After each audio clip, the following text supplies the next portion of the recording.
So ayun nga, continuation siya ating chika about doon sa extension ng ating bahay. And yes, sobrang happy guys kasi meron kami extension doon, no? And yeah, nagagamit talaga siya guys. Doon na kami ah, kadalasan kumakain sa labas kasi nga meron kaming table doon. Madalas na doon nagtatambay lahat like chika-chika, kung ano-ano lang mga topic na pinag-uusapan. And yeah, so ayun nga guys, although hindi naman talaga ano siya guys, pumayag po yung punong barangay namin dahil bawal daw. Pero talaga nga namang sinubukan namin and wala na siyang magawa.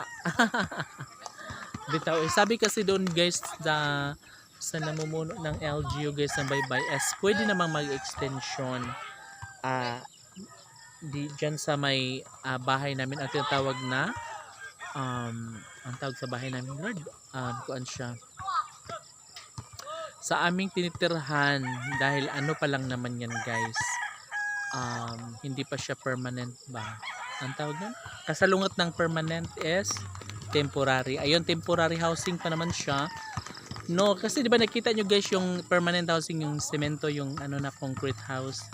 O, yun yung bawal pa extensionan na palagyan ng mga ano, ganyan. Yung sa amin kasi guys, kasi since temporary lang naman siya, so maaari or po pwede siyang mag-extension kami. Pero maganda yung extension namin guys kasi tatlong unit na kami guys na terno. Yung hindi siya magulo, terno lang. Yeah, talagang nagkakasundo kami guys ng mga kapitbahay ko.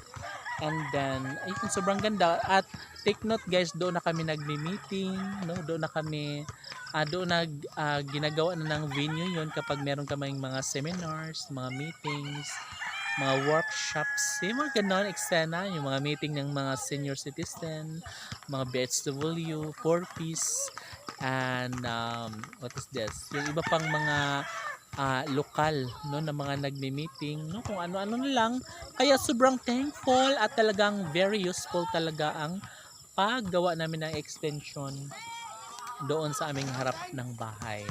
Kaya masasabi kong wow, makulimlim na, malilim na at sadyang hindi na kami maiinitan, hindi na kami mapapupuresyo.